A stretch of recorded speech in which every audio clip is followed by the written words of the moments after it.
First off, we have our keyless entry feature. Our keyless entry feature has two tags. One, this gives an access denied, and this one is the correct tag to be used. So if you try using that key, warning is displayed, and this is the correct key, and when it's used, car starts to be unlocked. But now nothing is working since we have not started the engine yet. Since the engine is not working, we can easily pass this key again to lock the car, and now the car is locked. And when the car is locked, we cannot start the engine, nothing happens. So I have first to unlock the car is now unlocked. We press the button, the engine button, to start the whole engine features.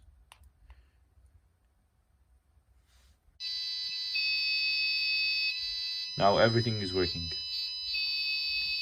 And now we cannot, if we pass this key again while the car is working, nothing would happen and the car wouldn't lock because the engine is running. Now for the warning indicators and the LCD display. We have an LCD display that displays the rain, the readings from the rain sensor and the seat belt position, the fuel level, and whether the car is locked or unlocked. So now the car is unlocked and the seat belt is on. Once the seat belt is off, by clicking that button, an audio and visual warning starts to appear. And now we'll put the engine back, put the belt back on. So this is for the seat belt. Next, we have the two servo motors that are simulating the two left and right mirrors of the car. They control using one joystick. By moving in the Y direction, one servo can move, and moving in the X direction, the other servo can move. So this is for the servo motors. Now for the fuel level detection. Once we immerse the fuel level sensor more in the water, the fuel level indicator in the LCD increases.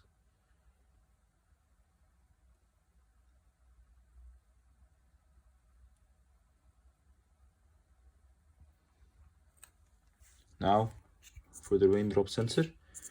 Once we increase the drops on the rain sensor, the indicator changes from dry to medium to high.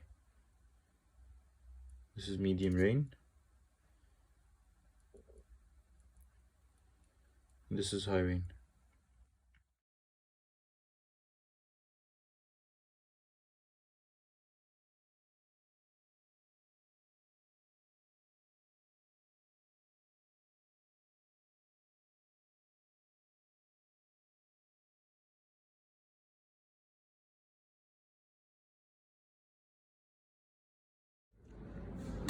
My name is Amr Hussein Al-Lacy, 40-2095. I worked on the fuel level indicator and the seat belt indicator. It starts with on, and this is the button for it. Here I'll press it. It's off. Here's to reset it. Now it's on. And for it works with interrupts, so there won't be lag in the action. And now for the fuel level indicator.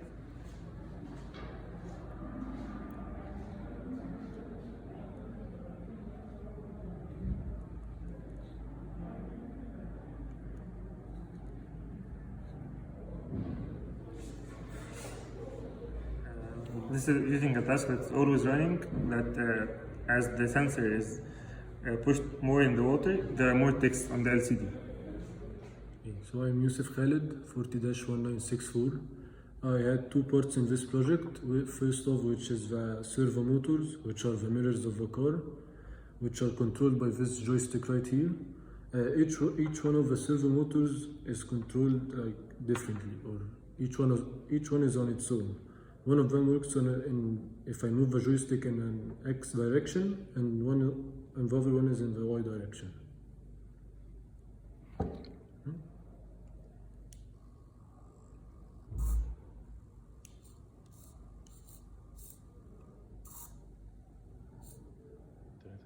My second part of the project was the raindrop sensor, which is this right here.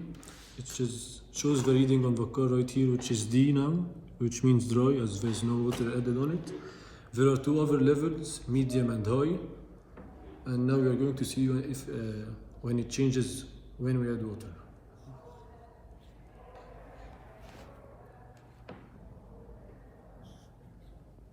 Now it changed to M, which is medium, as there is some water on the sensor. If we add a bit more, it should change to high, which is the third and last level.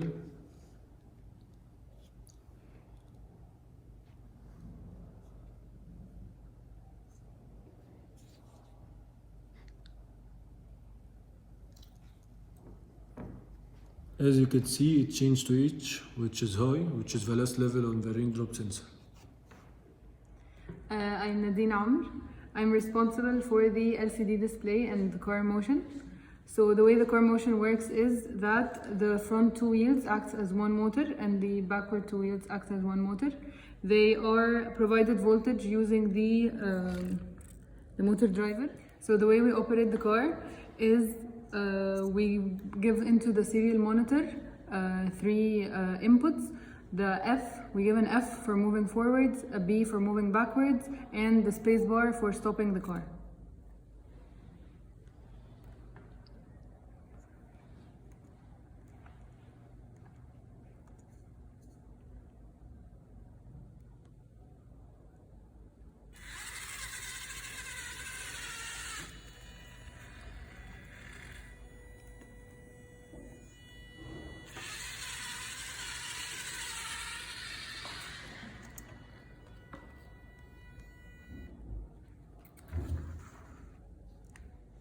Going on to the LCD display, so we didn't use an I2C connection. Instead, we connected the LCD display directly into the breadboard, but we had to connect the LCD display using the potentiometer.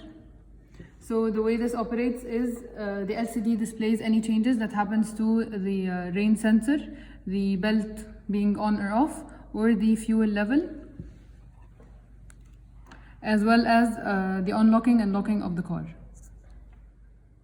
For example, trying the buckling and unbuckling of the belt. So now it's on, and now it's displayed that it's off. Putting it on again will make it on. My name is Yusuf Fathi, 40-1889.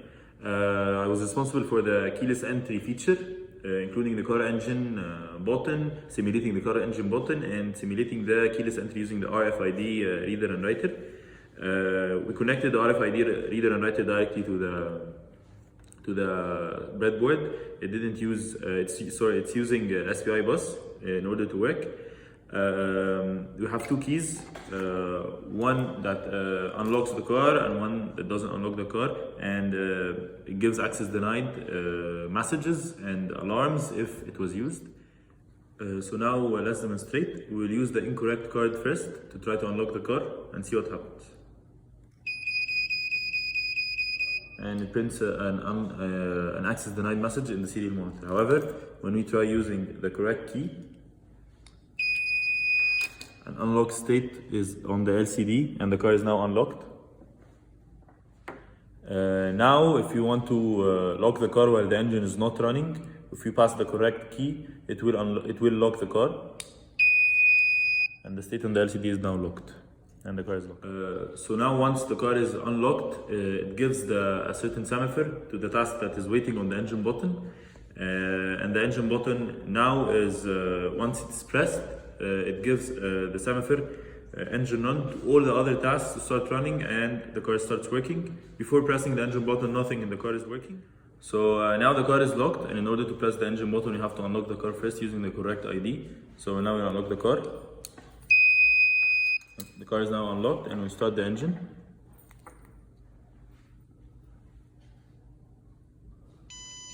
So now the engine is running, and every functionality in the car is now working. The seatbelt is stopping, and the servos are working. So we cannot lock the car while the engine is running. So if you pass the correct tag now, nothing happens, and the car is still working. However, in order to correctly lock the car, you have to firstly stop the engine. Now the engine is stopped, and now we can lock the car. Now the car is locked.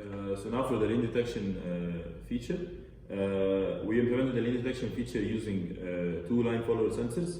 They basically give a certain value once they have a certain bright surface beneath them.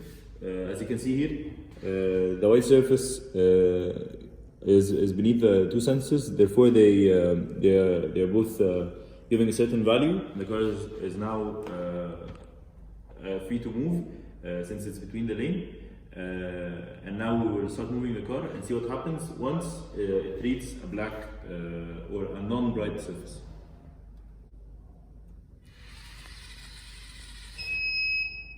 Now the car has stopped since the infrared sensor or the line follower sensor has passed through a non-bright surface, and therefore the value that it reads has changed, and the car stops, and an alarm, a visual and audio alarm